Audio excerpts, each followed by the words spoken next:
स्वागत है आपका भक्ति टेल्स में, जहां हर कथा से झलकती है भक्ति, विश्वास और ईश्वर का दिव्य रूप। आज हम आपको सुनाएंगे एक ऐसे भक्त की अमर कहानी जिसने बचपन में ही पूरी दुनिया को दिखा दिया कि सच्ची भक्ति में कैसी शक्ति होती है। ये है कथा भक्त प्रहलाद की और भगवान नरसिंह के अवतार की। हिरण्यकश्यप की कठोर तपस्या और अहंकार। बहुत समय पहले की बात है। एक राक्षस था हिरण्यकश्यप। उसका भाई हिरण्याक्ष भगवान विष्णु द्वारा मारा गया था। इस कारण हिरण्यकश्यप को भगवान विष्णु से घृणा थी। उसने कठोर तपस्या की और ब्रह्मा जी को प्रसन्न कर लिया। हिरण्यकश्यप बोला, हे ब्रह्मदेव, मुझे वर दीजिए कि मुझे ना कोई देव, ना मानव, ना पशु मार सके।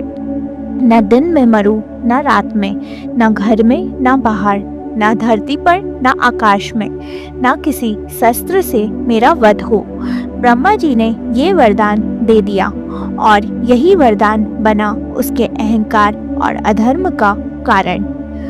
प्रहलाद का जन्म और भक्ति की राह।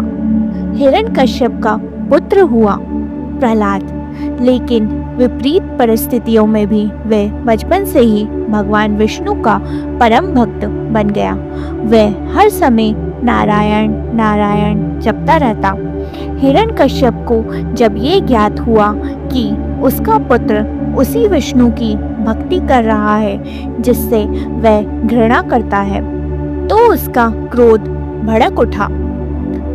प्रहलाद पर अत्याचार। हिरण्यकश्यप ने प्रहलाद को ईश्वर की भक्ति से रोकने की हर कोशिश की। उसे विष दिलाया गया, वह नहीं मरा। उसे ऊंची पहाड़ी से फेंका गया, वह बच गया। उसे हाथियों के पैरों तले कुचलवाने की कोशिश की गई, कुछ नहीं हुआ। यहाँ तक कि होलिका, जो अग्नि में न जलने का वरदान रखती थी, वह प्रहलाद को गोद में लेकर जलाने बैठी, लेकिन जल गई होली और प्रहलाद बच गया। ये वही घटना है जो होली त्योहार के पीछे की आध्यात्मिक प्रेरणा देती है। नरसिंह अवतार का प्रकट होना। अंत में हिरण्यकश्यप ने प्रहलाद से पूछा, तेरा ईश्वर कहाँ है? प्रहलाद ने शांत स्वर में कहा, हर जगह है, इस खंबे में भी। हिरण्यकश्यप ने क्रोध में आकर खंबे को तोड़ा और वहां से प्रकट हुए नरसिंह भगवान। आधा नर आधा सिंह। न मनुष्य थे, न पशु। दिन था न रात। वे संध्या का समय था। न घर था न बाहर। वे चौखट थी, न धरती न आकाश। गोद में रखा और वध किया, नाखूनों से, न कि किसी शस्त्र से। इस प्रकार ब्रह्मा जी का वर भी बना भगवान के न्याय का मार्ग। प्रहलाद की विजय और भक्ति का संदेश। नरसिंह भगवान ने हिरण्यकश्यप का अंत किया और प्रहलाद को गले लगाया। उनकी भक्ति से प्रसन्न होकर भगवान ने उन्हें आशीर्वाद दिया। भक्ति में जो सच्चा होता है उसका रक्षक स्वयं में होता है।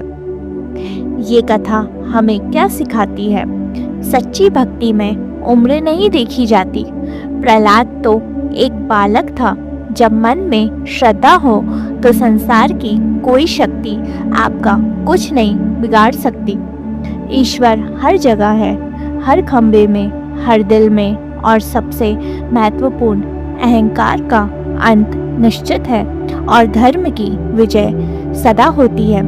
अगर आपको ये कथा पसंद आई हो तो भक्ति टेल्स को ज़रूर सब्सक्राइब करें। हर सप्ताह हम लाते हैं ऐसी ही प्रेरणादायक और दिव्य कथाएं जो आपके मन और आत्मा को शांति प्रदान करें। जय श्री हरि।